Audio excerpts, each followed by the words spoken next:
निश्चित रूप से क्या है कि उनको भी, राहुल गांधी जी को पहली बार पैदल चलने का आनंद आया।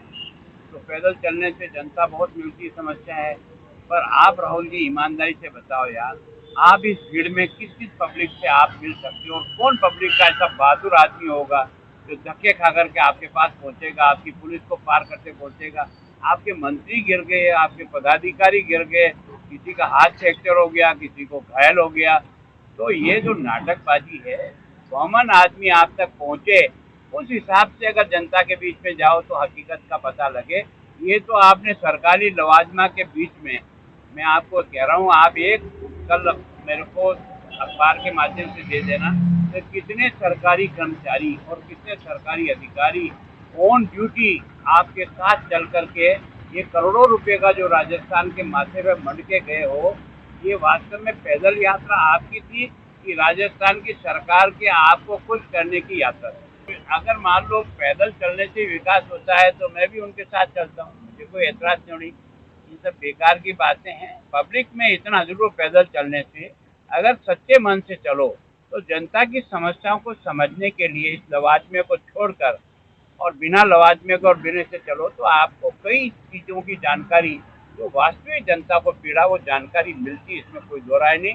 पर ये तो केवल एक दिखावा मात्र था, और जहाँ सरकार है वहाँ तो सरकारी लवाजमे के करोड़ों रुपया खर्च करके आपकी यात्रा को कारपेट पे आपको जरूर घुमा दिया, पर इससे आप जनता की पीड़ा को, जिस अलवर में आपने यात्रा की वहाँ सबसे ज़्यादा रेप, और वो भी नाबालिग बच्चियों के, उसमें से 1350 पे जो एफआर लगाई है उसमें से 38% एफआर केवल और केवल अलवर जिले के, जिस पर आप कारपेट पे चले हो।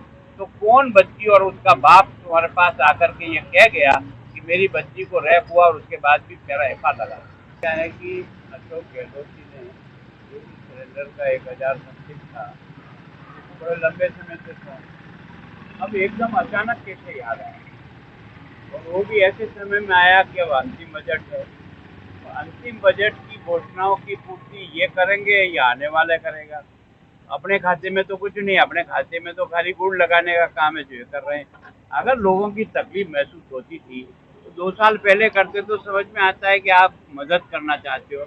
आप तो वोटों की खेती पकाने के लिए इस काम को कर रहे हो, जो किसी भी दृष्टि से मैं सोचता हूँ उचित नहीं लगता है। अगर आपको पीड़ा थी तो 2-3 साल पहले करते तो समझ में आ सकता था। मुझे तो केवल और केवल राजनीतिक सपूता वोट प्राप्त, और जो वोट प्राप्त करे तो 10 दिन के कर्जे का तो हिसाब दो, बेरोजगारी भत्ते का तो हिसाब दो, जो बच्चे संविदा पे लगे हैं उनकी जीवन के बारे में तो जवाब दो। जो मोटे जवाबों को टाल करके आपने केवल और सिलेंडर को बना रहा है। मैं सोचता हूँ आप देने की मंशा थी तो 2-3 साल पहले देते तो आपका एहसान मानते। आज कई घोषणाओं की कड़ी में मुख्यमंत्री जी ने कल फिर एक घोषणा की है, 500 रुपये में गैस के सिलेंडर की रिफिलिंग की घोषणा। लगातार घोषणावीर मुख्यमंत्री जी के द्वारा ऐसी घोषणाओं को कर करके राजस्थान में 4 साल में राजस्थान की जनता उनके चेहरे को पूरी तरह पहचान चुकी है। ये पूरा संशय है कि कितना ज़मीन पर आ पाई।